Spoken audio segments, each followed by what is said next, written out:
Exam निकालने के लिए सिर्फ पढ़ना ही काफ़ी नहीं है। पढ़े जा रहे हैं, ना पोस्ट का पता ना जोन का पता, कुछ भी, बस पढ़े जा रहे हैं। ठीक है, तो अगर आप टेक्नीशियन ग्रेड 3 का फॉर्म भरने जा रहे हैं, अगर आपसे एक भी छोटी सी भी कोई गलती हो जाती है तो वो गलती आपको बहुत तकलीफ देने वाली है।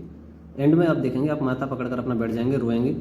तो कोई भी छोटी सी गलती हमें बहुत परेशान करने वाली है आगे, तो हमें गलती तो कोई करनी भी नहीं। इस बार भी आपने देखा होगा टेक्नीशियन ग्रेड 3 में कट ऑफ गई है बच्चों की, किसी के 80, 82, 85, 90, और उन बच्चों का आराम से किसी और कैटेगरी में पोस्ट में आ सकता था नंबर, लेकिन उन्होंने सही जोन और सही पोस्ट चूज नहीं की और वो आज रो रहे हैं। ठीक है, तो सबसे पहले मैं एक बात कहना चाहूँगा, सबसे ज़रूरी बात मैंने यहाँ लिखी हुई है, क्या है कि एग्जाम पढ़ना ही ज़रूरी नहीं है, उसके साथ में बहुत सारी चीज़ें हैं जो हमको पता होनी चाहिए। जैसे उसमें पहले नंबर पर आता है, मैंने लिखा है जोन, और जोन कभी भी टीचर, यूट्यूब वाले टीचरों के हिसाब से तो बिल्कुल भी ना बने। क्यों?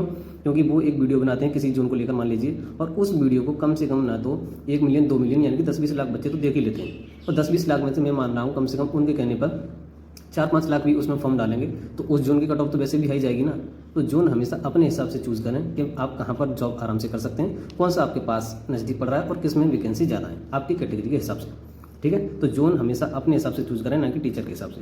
और सबसे बड़ी बात, जब भी आप देखें वैकेंसी कितनी है, तो आप ओवरऑल वैकेंसी ना देखें किसी भी जोन में। मान लीजिए आप अजमेर में डाल रहे हैं, तो अजमेर की टोटल वैकेंसी ना देखें कितनी है, उसमें देखें आप कौन सी कैटेगरी के हैं, ओबीसी या एससी या जनरल किससे हैं, उसके हिसाब से आप देखें कि मेरी इसमें कैटेगरी के हिसाब से वैकेंसी ज़्यादा है या कम है, उसके हिसाब से आप इसमें फॉर्म डालें।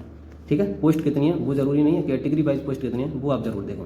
पोस्ट प्रेफरेंस मतलब पिछली बार आई थी 40 तरीके की पोस्ट आई थी, 40 तरीके की कैटेगरी में पोस्ट आई थी, तो बच्चों ने फॉर्म डाले तो उनमें भी सही से चूज नहीं किए थे, इसके बाद में उनको बाद में पछताना पड़ा था। ठीक है, तो आपको सबसे पहले जोन अपने हिसाब से चूज करना है और कैटेगरी के हिसाब से चूज करना है, आपकी कौन सी कैटेगरी है। ठीक है, और मैंने आपको बता दिया कि अध्यापकों के कहने पर कभी भी जोन चूज ना करें, अपना स्वयं निर्णय लेना है, खुद डिसाइड करना है कि मुझे कौन से जोन में फॉर्म भरना है। तो ये छोटी छोटी सी गलतियाँ आपको बहुत परेशान कर सकती हैं, इसके लिए आपको कोई भी गलती नहीं करनी है। ठीक है, तो अगर आपको वीडियो अच्छी लगी हो तो चैनल को सब्सक्राइब करके कमेंट जरूर करें।